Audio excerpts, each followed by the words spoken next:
It is the Jesse Kelly Show, another hour of the Jesse Kelly Show on a very special Memorial Day as we honor the fallen. I hope you are having a wonderful day.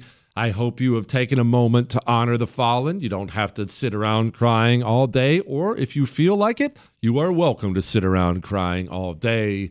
Prayers for the families who are hurting, uniquely hurting today. Prayers from us to you here on the Jesse Kelly Show. Now, we're going to finish up with Korea here in a few, and then we're going to move on, start talking some Vietnam. I'm going to do some more names because there are so many. In fact, I'll get to some names here in a few. Let's do another Distinguished Service Cross citation and finish up Korea before I get to that, because I know we're going to do some Vietnam. We're going to do some global war on terror stuff. I want to caution you against something. It can be tempting, whether you fought in one of these or lost someone in one of these, or maybe you're just an observer of some kind. It can be really, really tempting to say things or think things like, what was it all for? What did he die for? Was it worth it? Was it even worth it? Whether it's Korea or whether it's Vietnam or global war on terror. It's very, very, very common. Very common. And there's nothing wrong with questioning that stuff. But I'm here to tell you that's not what this day is for me, for one. And for two, it could be the most unworthy cause in the world. That doesn't at all change the sacrifice. That doesn't at all change the bravery. We are here honoring the sacrifice and the courage and what these men gave up. Today, I don't sit around, because I'm not doing that to myself. I don't sit around and beat my head against the wall and say it was for nothing. Or that's garbage. Don't do that to yourself. Don't do that to yourself, all right? Another one from the Korean War, Thomas J. Barnes from Gasconade, Missouri. I hope I'm saying that right. The President of the United States takes pride in presenting the Distinguished Service Cross posthumously to Thomas J. Barnes, 1st Lieutenant Infantry, U.S. Army, for extraordinary heroism in connection with military operations against an armed enemy of the United Nations while serving as Executive Officer of Company K, 3rd Battalion, 17th Infantry Regiment, 7th Infantry Division. First Lieutenant Barnes distinguished himself by extraordinary heroism in action against enemy aggressor forces at Seokgoge, Korea on the 9th of July, 1953. On that date, Lieutenant Barnes participated in a counterattack to secure a heavily fortified hill where the company was suddenly halted and pinned down by intense artillery, mortar, and small arms fire, which seriously hampered further progress and forced the men to seek cover. Pause for a moment. Sorry, no disrespect to him. I just want to again explain. When you're fighting in this environment, it's about taking hilltops from the enemy and then holding hilltops once you take them so he can't take them from you. In this environment, remember that big special we did on World War I in the Alps?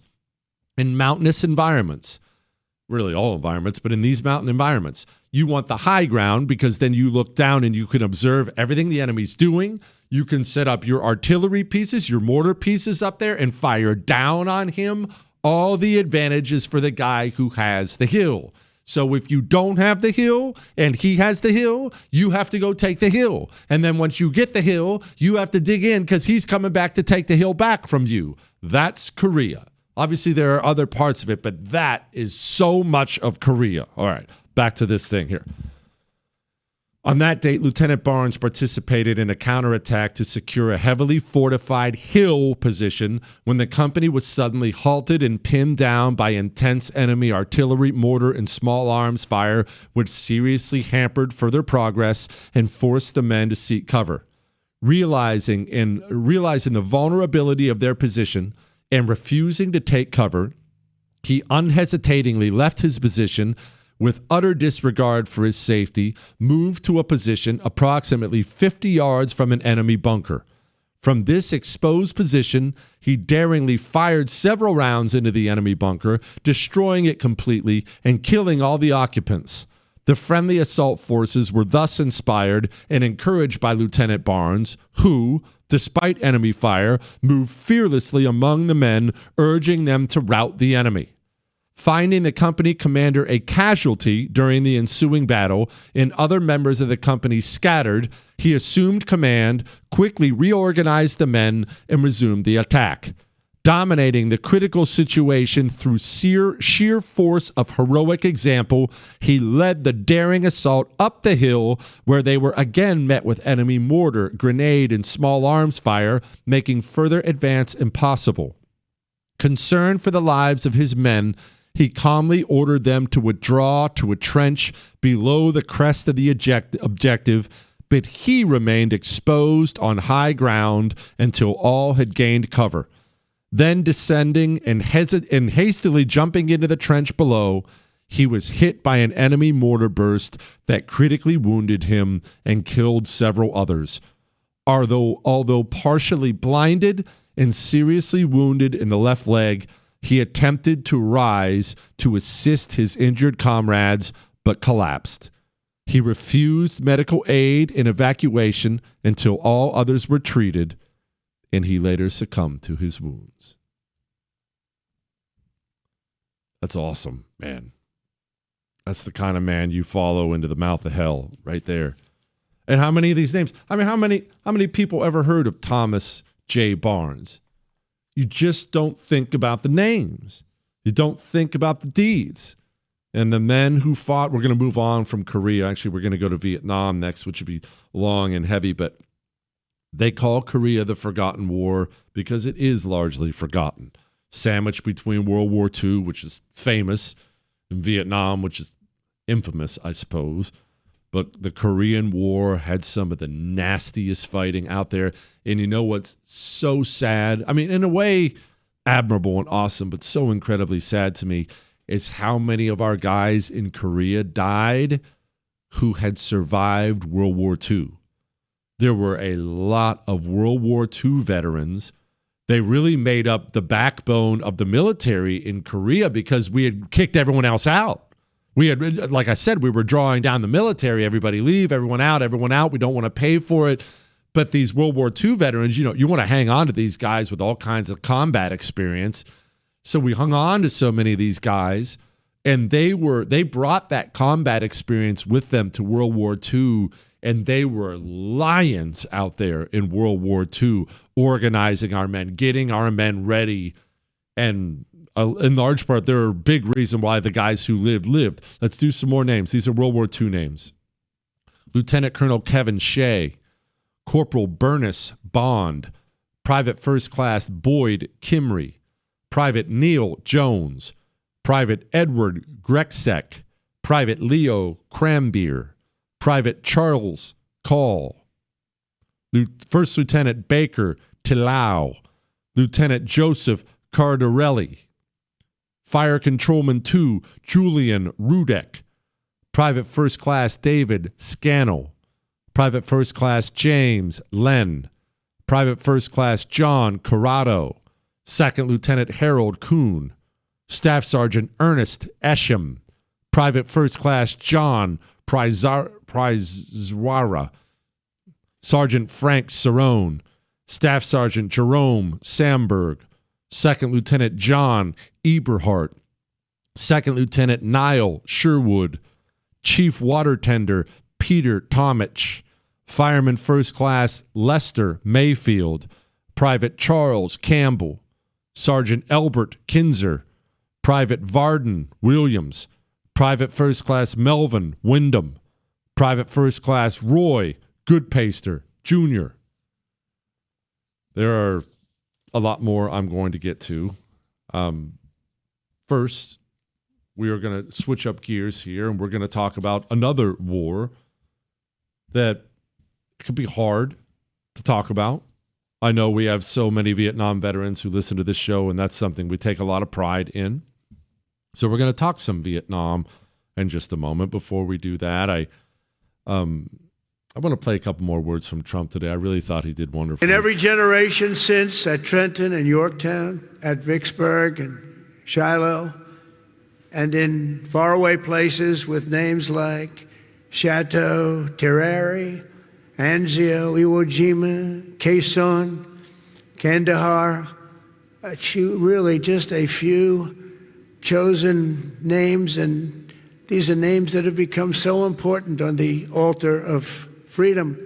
They plunged into the crucible of battle, stormed into the fires of hell, charged into the valley of death, and rose into the arms of angels. Amen.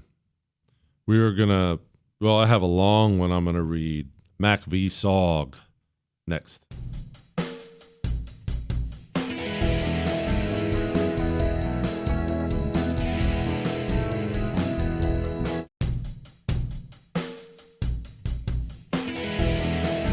It is the Jesse Kelly Show on a Memorial Day, honoring as many of the fallen as we can get to in ways that always seem completely insufficient, but we're doing the best we can to honor them and the families they left behind. Now, before I get to this reading, and I'm about to read something, it's not even a citation, but it's like 4 pages long.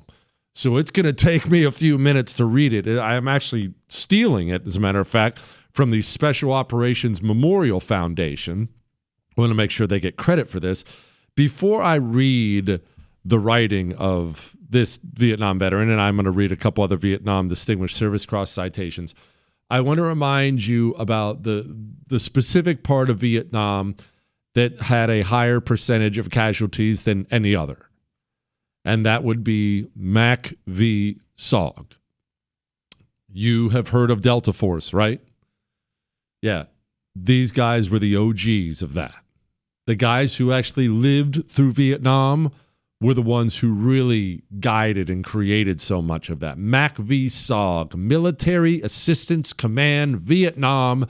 And then the SOG portion says Studies and Observation Group.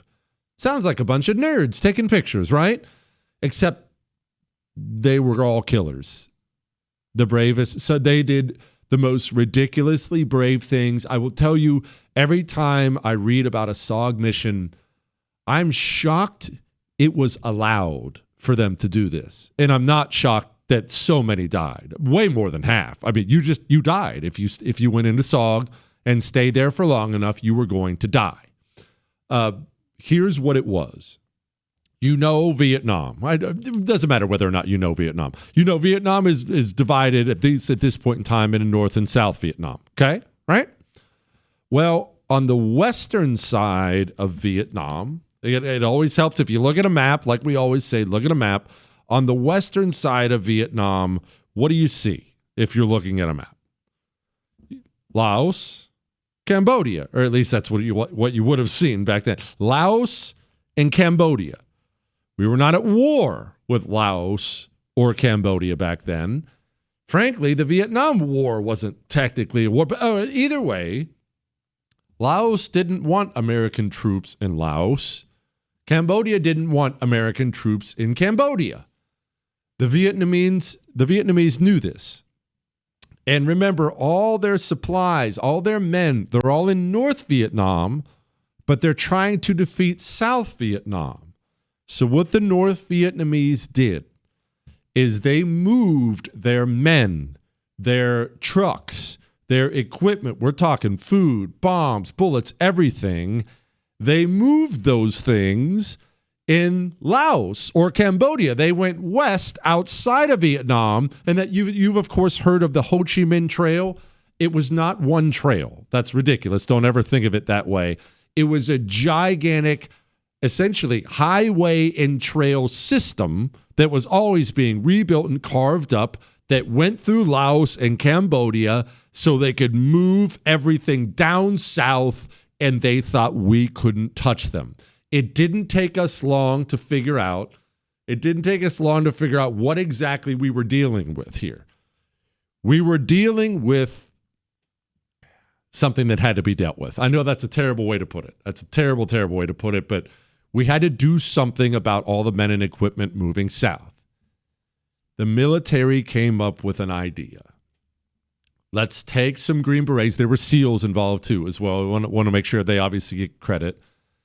And we have to make it all volunteer because it'll be so dangerous and so many will die.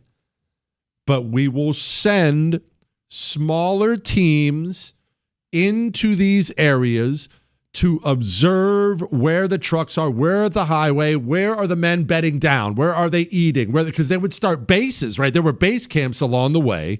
And then, because we can't send in a large group of ground troops, but what we can do is fly some planes in there and bomb it to smithereens. Go observe. And they did so much more, but they were always, in every sense of the word, behind enemy lines and deep in enemy territory.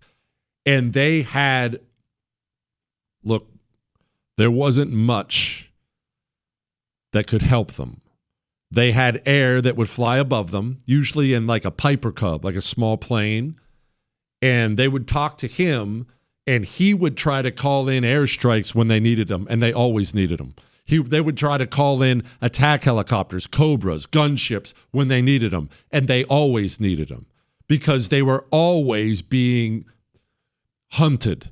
It didn't take the North Vietnamese, this is a very capable army as well, that didn't take the North Vietnamese long to figure out we have a small group of specialists who keep landing here, and they're blowing things up, and they're causing trouble for us. They're kidnapping people. We were doing prisoner snatches, assassinating people. We have to get them. And so the North Vietnamese trained some hunter-killer counter-recon groups who would watch these guys land. They would monitor where our guys were going to land, and then they would send out these hunter-killer teams to go hunt down our guys. And our guys, and I'm explaining this because I'm about to read it. It gets laid out for you in this writing. Our guys would sometimes land, and they'd be on the run almost immediately calling, we need to get out of here now. And they're calling in airstrikes, and everything's raining down around them, and everybody's dying all around them all the time. Insane levels of bravery. Insane. I honestly, again, it's so dangerous. I can't believe they allowed people to do it. But this went on for years, the secret war in Vietnam. And I'm about to read you the story of a lion. Next.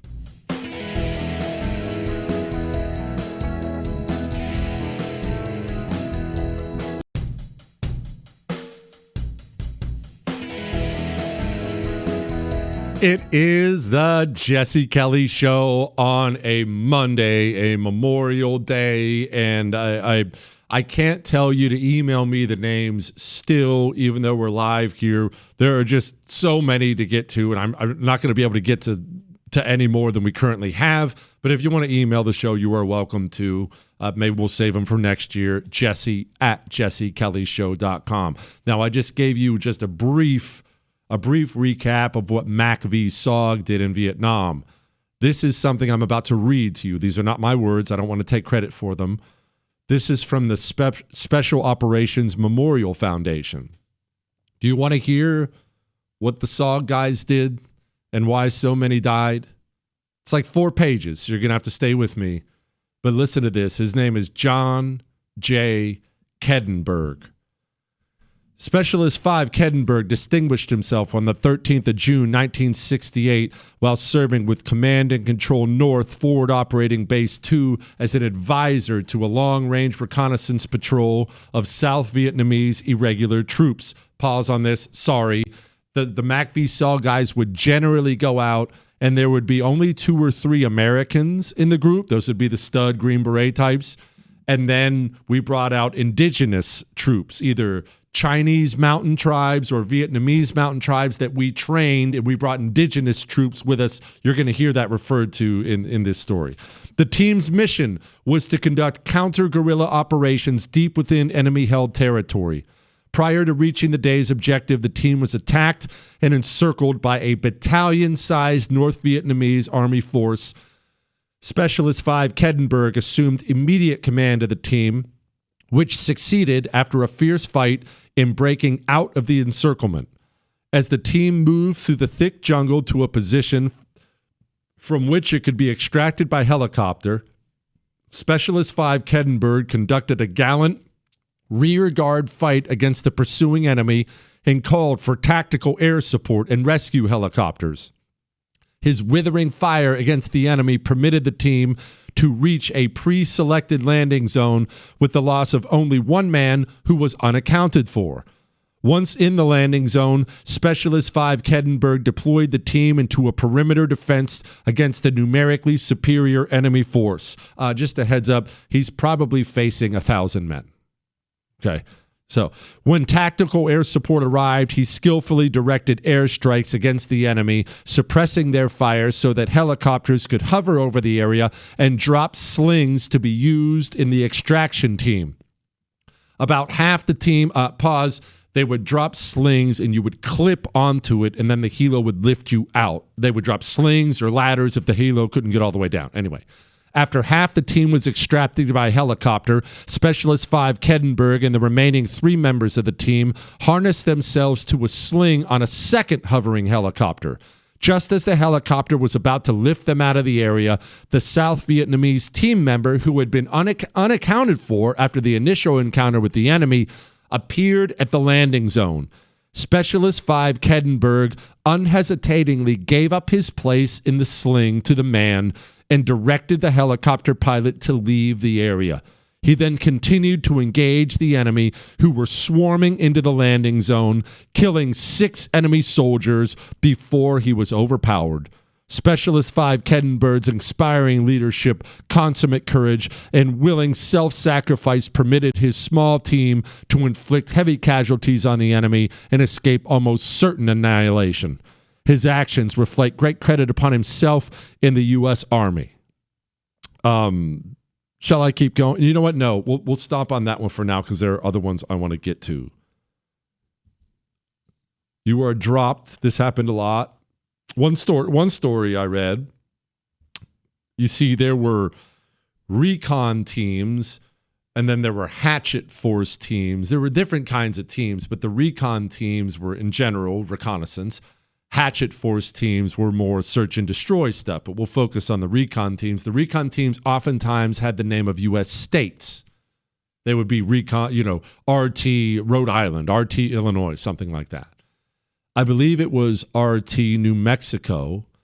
A guy was talking about how he had just got to Vietnam, he just got into SOG, and he was attached to RT New Mexico. And he had trained with RT New Mexico, and he was about to go on his first mission with RT New Mexico. And right as he's about to get on the helicopter, somebody who'd been previously injured showed up and said, "Hey, new guy, you're sitting this one out. I'm on the team." New guy sits it out. He's all bummed. RT New Mexico took off in their helos. All dead that night. All dead that night. Happened all the time. You land behind enemy lines. I don't care how tough you are. It's 10 men. You've got 10 men, maybe. They've got 1,000. They're swarming you. You're dead. All the time. And think about the bravery it takes to give up your spot on the helicopter. There's not another one. You are giving up your life right then and there. When they are swarming your position and there's one spot left on the helo, and you get out and grab your buddy and you say, "You take my spot. You live, I will die." These are the kind of people we honor today. That's incredible. Let's do some more names. These are Vietnam names, all of them. Private First Class Douglas Winchell Jr., Major Robert Forshey, Hospital Corpsman 3 Winston Parker, First Lieutenant Lance Workman, Captain Fred Jackson, Lance Corporal Wendell Wheat, Sergeant Orville Fritz, Private First Class Philip Michael Callan, Captain Donald Kilpatrick, Specialist Thomas Fitzpatrick, Lieutenant Colonel Randolph Perry, First Lieutenant Charles Wyatt, Chief Warrant Officer 2 Kenneth Messenger, Specialist 4 Robert Lee, Specialist 4 David Nelson, Captain Wilburn Gideon, Corporal Dale Gunnell, Corporal Walter Wickett, Sergeant Chris Peebler, Captain Peter Clearly, Lance Corporal Robert McCluskey, Specialist 4 Charles McCongle, First Lieutenant Charles Wyatt, Corporal Wetzel Ramsey, Sergeant Hugh Sexton, Sergeant Tony England, First Sergeant Luis Pellizzari, Airman First Class David Birch, Private First Class Robert Araujo, First Lieutenant Charles Wyatt, Staff Sergeant Charles Knapp, Private First Class Dan Bullock, Specialist 4 Robert Boycourt, Corporal Charles McMahon, Lance Corporal Darwin Judge, Sergeant Kent Longmire, Sergeant Michael Mean, Corporal Terry Kawamura, Corporal Edward Cox, Private Steve Runyon, Private First Class Robert Cook, First Lieutenant John Schaefer, Second Lieutenant Ralph Avery, Major Francis Feneley, Lieutenant Steve Olson, Lance Corporal David Cutshall, First Lieutenant Daniel Kirschgeisler, Sergeant Claude Gibbons, Master Sergeant Errol Bachman, Specialist 4 Kenneth Kreutz, Chief Warrant Officer Michael Lukow, Corporal James Kane, Corporal Eric Johnson, Major John Oldman, Private First Class Ronald Williams, Lance Corporal Jerry Phillips.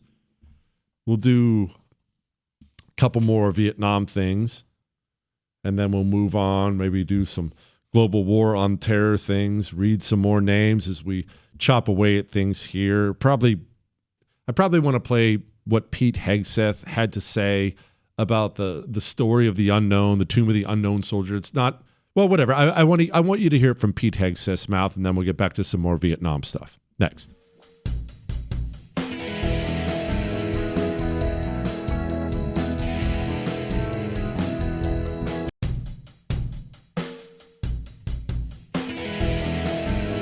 It is the Jesse Kelly Show on a Monday, a Memorial Day, more importantly, and we are doing the best we can to honor the fallen in a very small way on the show today, trying to tell their stories and the conflicts and what they went through. Now, this is long, and I am not going to interrupt it.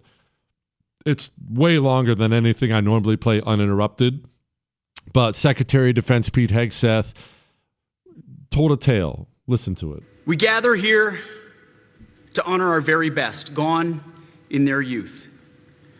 To properly do so, we understand who they are and what they fought for. It is our simple duty to them.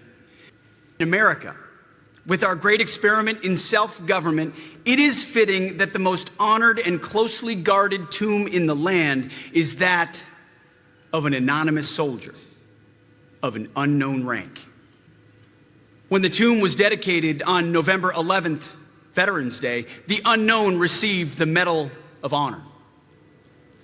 It's a uniquely American tradition that we honor anonymous sacrifice above worldly greatness. While we don't know the unknown's identity, race, or creed, we know his story. It's the story of every soldier, every warrior. It's a simple story, as old as war. A young man with hopes and dreams and loves, who's called by his country, leaves behind his hometown, his parents, his siblings, his sweetheart, all that he knows, to go fight a war that he may or may not understand. He's called to go through hell and back, to sleep in a trench, to eat out of a tin cup or on the hood of a Humvee, to pray as bullets and bombs thunder around him, to fear for the bullet or the mortar or the IED or the RPG with his name on it. He does it willingly and stoically because he loves his country, his brothers in arms, and his family. This is the story of the unknown. The story of the fallen soldier who we have gathered today to honor. It is the story of the American warrior. He answered the call, fought, and died for this republic, the ultimate sacrifice of a free people. I wanted to play that because I wanted to talk to you really quickly before I do a couple more Vietnam things, specifically about the MIA, the missing in action portion of this. This is very, very hard. It's hard enough for families, but this portion of it is brutally hard. sometimes the bodies don't come back. Things happen in war. Bodies get blown to bits, captured, taken, lost. And even though oftentimes, for instance, Vietnam, if someone went missing in action, Vietnam still classified as missing in action, Vietnam, obviously that person is very likely not still with us today. That person probably died that day in the jungle somewhere, died, gone, who knows. But the family that's already suffering doesn't even get the closure of knowing. Don't even get the closure of knowing. You don't know. And I just wanted to say a special prayer for those people. Keep them in your prayers. There are people out there right now listening to the sound of my voice that are going through this, have gone through this unknown. How hard is that? Unknown. They didn't even know who it was. Sometimes you can't identify that. That's how it goes. It's not a clean or wonderful thing at all. Let's do another Distinguished Service Cross, Vietnam, for Eugene J. Connor, Cumberland, Iowa. The President of the United States takes pride in presenting the Distinguished Service Cross posthumously to Eugene Joseph Connor, Major, Artillery, U.S. Army, for extraordinary heroism in connection with military operations involving conflict with an armed hostile force in the Republic of Vietnam while serving with Advisory Team 100, Capital Military District Advisory Detachment, United States Army Advisory Group, United States Military Assistance Command, Vietnam. Major Connor distinguished himself by exceptionally valorous actions on the 31st of January, 1968, while serving as a member of an advisory team during enemy attacks on Saigon.